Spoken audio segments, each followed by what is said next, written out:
তাহলে দেখি। এই দেখো আমার মা রান্না করছে কি বলো তো।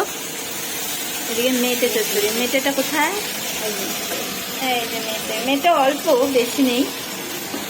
মেটে চচ্চড়ি রান্না হচ্ছে। আচ্ছা, পেঁয়াজ রসুন ভেজে রেখেছে। এইটাতে কি আছে গো? ও, কালকের চাটনি। আচ্ছা, তো মা এখন রান্না করছে। আমি এখন তোরাকে স্নান করাবো। এখানে আমার শাশুড়ি মা কি করছে? বসে আছে। ওর বাবা কি করছে? দাঁড়িয়ে আছে। আর চলো আমি এখন তোরাকে স্নান করাবো। আর চলো দেখাচ্ছি এদিকে মামুনি কি করছে। তোরার মামুনিটা মোবাইল ঘাটছে বসে। কাজ নেই, কম্ম নেই, সুন্দর কোনো কাজ করে না। কেন নাচ? এ ভগবান। তো আমরা কিন্তু এখন চলে এসেছি রেস্টুরেন্টে। হ্যাঁ, আমরা চলে আসছি, সবাই চলে আসছি রেস্টুরেন্টে। ঠিক আছে? হ্যাঁ, সবাই চলে এসছে এখন রেস্টুরেন্টে। তো চলো এখন রেস্টুরেন্টের ভেতরে যাই।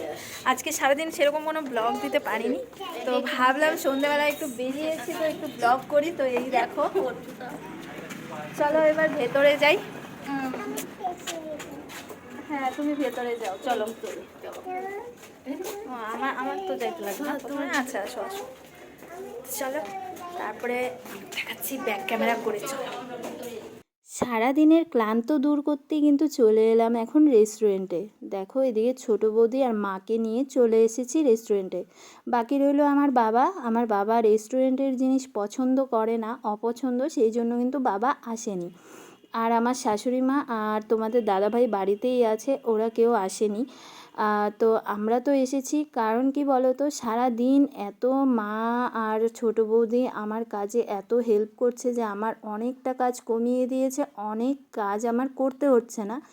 আমি বাড়িতে প্রায় এখন বসেই আছি ধরতে গেলে। ছোটো বৌদি আর মাই সব কিছু করছে। তো মা তো রান্নাবান্নার দিকটা সামলাচ্ছিল আর ছোটো বৌদি বাইরের অনেক কাজই আমাকে করে দিচ্ছিল। সেই জন্য কাজের চাপটা একদমই কম।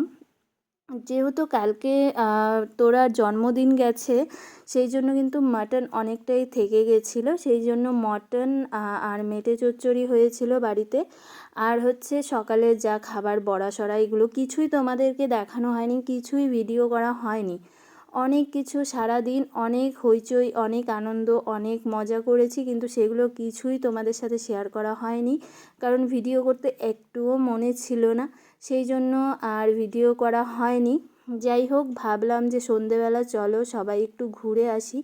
বাড়িতে থাকলে তো ওই বসে শুয়েই থাকবো, তার থেকে একটু বাইরে ঘুরে এলে মনটাও বেশ ভালো লাগবে। আর ছোটো বৌদি যেহেতু এসেছে, একটু তারও তো ঘুরতে ইচ্ছে করে, সেই জন্য কিন্তু ছোটো বৌদিকে নিয়ে চলে এসেছি। আর ছোটো বৌদির অনেক দিনের ইচ্ছে ছিল, বলতে পারো এটা একটা স্বপ্ন, অনেক বড় একটা স্বপ্ন, অনেক বড় একটা ইচ্ছে, যে এখানে এসে রেস্টুরেন্টে খাবে। এর আগে যখন দিদিরা এসেছিল তখনও কিন্তু আমি রেস্টুরেন্টে খাইয়েছিলাম, সেটা দেখেই ছোটো বৌদিরও খুব ইচ্ছে ছিল যে রেস্টুরেন্টে এসে খাবে। তো এদিকে কিন্তু আমরা অর্ডার দিয়ে দিয়েছিলাম শাহী পনির আর বাটার নান, কারণ বাড়িতে যেহেতু মাংস টাংস খেয়েই এসেছি আর মাংসর প্রতি কোনো ইচ্ছে নেই কারোর। ছোটো বৌদি বলছিল পনিরের কিছু একটা দাও, তো আমি ভাবলাম যে চলো তাহলে শাহী পনিরটাই অর্ডার করি। প্রথমে কিন্তু 2টো বাটার নান নিয়েছিলাম, 4 জনে 4টা পিস নিয়ে নিয়েছি। তারপর খাবার পর দেখলাম বেশ ভালোই হয়েছে নানগুলো, তারপর কিন্তু আরও একটা একটা করে 4 জনে 4টা নিয়ে নিয়েছিলাম। তো যাই হোক, এভাবে কিন্তু আমাদের খাওয়া দাওয়া কমপ্লিট হয়ে যাওয়ার পর পেট কিন্তু একদম ভরে গেছে। তারপর আর বাড়িতে জানো তো কিচ্ছু খাইনি আমরা, এই কয়েকজন কিচ্ছু খাইনি, শুধু বাড়িতে যারা আছে মানে আমার বাবা আর তোমাদের দাদাভাই আর আমার শাশুড়ি মা, ওরাই শুধু খেয়েছে ভাত।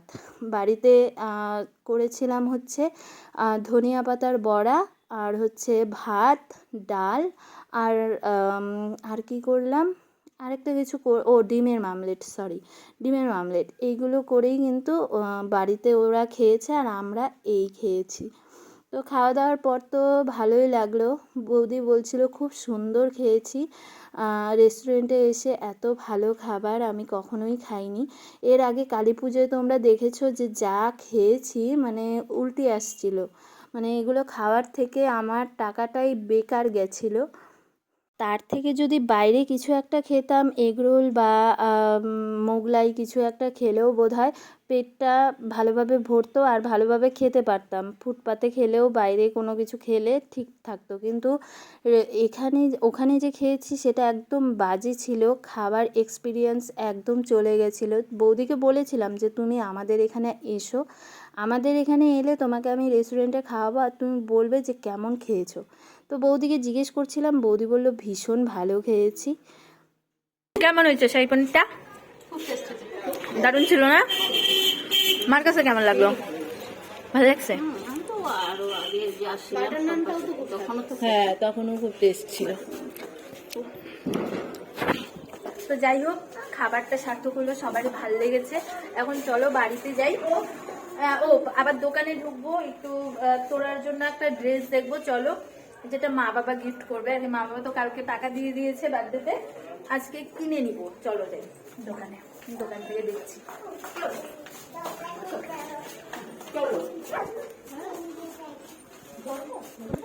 আমরা কিন্তু এখন চলে এসেছি মলে তোরার জন্য ড্রেস দেখতে, কিন্তু তোরার জন্য ড্রেস দেখে একটাও আমার পছন্দ হচ্ছিল না।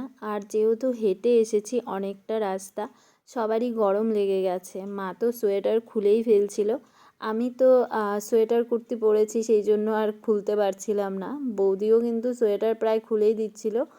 যাই হোক, এসে তারপর কিন্তু অনেক ড্রেস দেখছিলাম, কিন্তু কোনো কিছুই আর পছন্দ হচ্ছিল না। মানে তোরা নেওয়ার মতন কোনো কিছু এখানে নেই আপাতত শপিং মলে।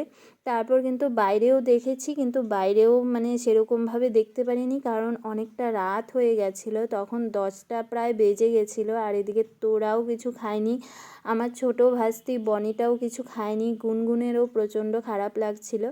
সেই জন্য কিন্তু তারপর বাড়িতে চলে গেছি আমরা তাড়াতাড়ি করে, এই 10টার মতন বাজে, তখন আমরা বাড়িতে চলে গেছি। তার পরের দিন আমরা সন্ধেবেলায় এসেছিলাম, কিন্তু সেটা কিন্তু আর ভিডিও করা হয়নি। মা একটা ড্রেস দিয়েছে খুবই সুন্দর, তোমাদেরকে পরে আমি দেখাবো, পরের ভিডিওতে অবশ্যই দেখাবো। এটা আর ভিডিও করা হয়নি, দোকান থেকে মাই পছন্দ করে দিয়েছে। এটা কিন্তু তার পরের দিনের ভিডিও। দেখো এখানে কিন্তু তোমাদের দাদাভাই একটা পার্সেল খুলছে। এই পার্সেলটা এসেছে কিছুক্ষণ আগেই। কি বলো তো, আমি তো তোরাকে কিছুই দিইনি বার্থডেতে, সবাই দিয়েছে টুকিটাকি, মা দিয়েছে, বাবা দিয়েছে, ওর দিদিয়াও দিয়েছে, ওর বাবাও হাতে দিয়েছে কিছু। তারপর আমি তো কিছু দিইনি, তো আমি কিন্তু কয়েকদিন আগেই এটা অর্ডার করেছিলাম আমার নিজস্ব টাকা দিয়ে। তো আমি ভাবলাম যে চলো তাহলে আমার মেয়েকে আমি একটা কিছু ব্যবহার করার জিনিসই গিফট করি।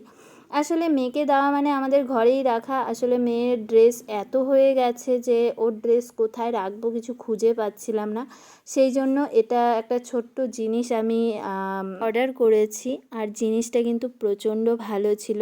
এদিকে তোমাদের দাদাভাই এটাকে ভালো করে সাজাচ্ছে, এটা সাজালে তারপর কিন্তু বেশ ভালো লাগবে। এই দেখো সাজানো হয়ে গেছে। ভাবছি এটাতে যখন তোরার মানে সব ইউজ করে যেগুলো, সেইগুলোই এটাতে রাখবো, আর যেগুলো নাকি ভালো ভালো সেগুলো আলমারিতেই রেখে দেবো। তোমরা যারা এই ভিডিওটা দেখছো অবশ্যই আমাকে জানিও কমেন্টে যে এই জিনিসটা আমি কেমন দিলাম, তোরাকে কেমন লাগছে তোমাদের। 2000 years later. এই ভিডিওটা কিন্তু 18 তারিখ সকাল সকাল সকাল 7টার ভিডিও। ওরা চলে যাবে 7টার দিকে বাস, সেই জন্য কিন্তু সবাই তাড়াতাড়ি করে রেডি হচ্ছে। আর বনিকে দেখো কি সুন্দর করে হাসছে। যাই হোক, ওদেরকে আমি রেখে দিয়েছিলাম, 17 তারিখে ওরা যেতে চেয়েছিল, আমি কিন্তু যেতে দিইনি। ভাবলাম যে চলো আরেকটা রাত তো পাবো, কিন্তু এত সকাল সকাল এই শীতের দিনে ওঠা মানে বিশাল বড় একটা কাজ। যাই হোক, মারা উঠতে পেরেছে, রেডিও হয়ে যাচ্ছে। যে বৌদি তাড়াতাড়ি করে চাকাচ্ছে, গাড়ি ফেল হয়ে যাবে, দেখতে পাচ্ছ? এদিকে ব্যাগ স্যাগ রেডি, আজকে যাবে বাড়ি।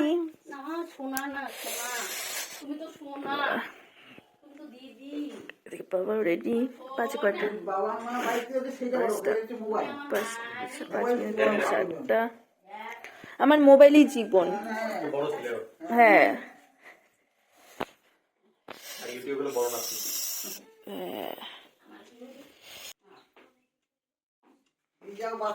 হ্যাঁ বানি বানি এদিকে বানি বানি বানি কোনটা বানি বানি বানি রে আয় বানি বানি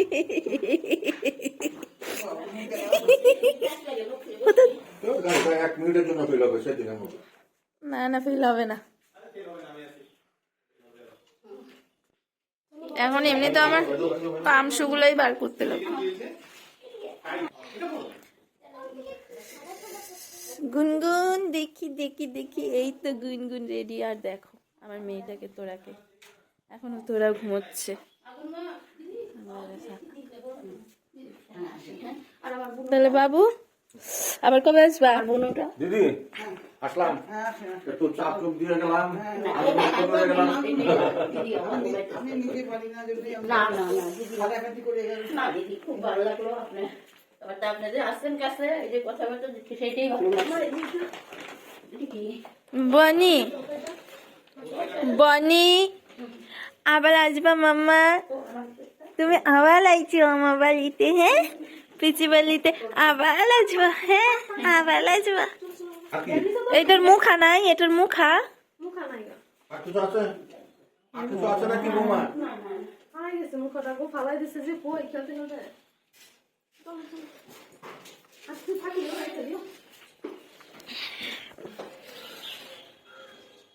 আবার আইসো? আমি আর আগাই না, হ্যাঁ মেয়েটা আছে, আমি আর আগাই না। হ্যাঁ মেয়েটা উঠে যাবে।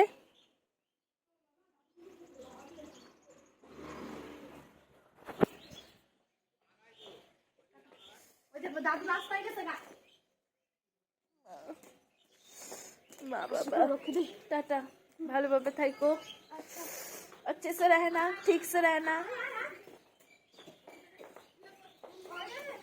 গুনগুন টাটা গুনগুন, ভালো থাকো।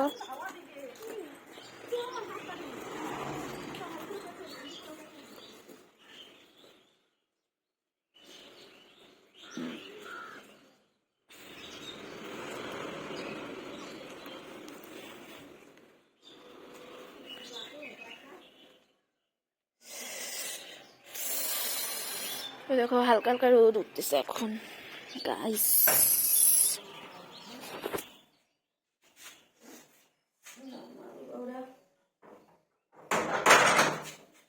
বাড়ি গেল, ঠান্ডা, শীতের দিন প্রচন্ড ঠান্ডা, শীতের দিন ঠান্ডা বেশি। এখন আর একটু শুয়ে থাকি।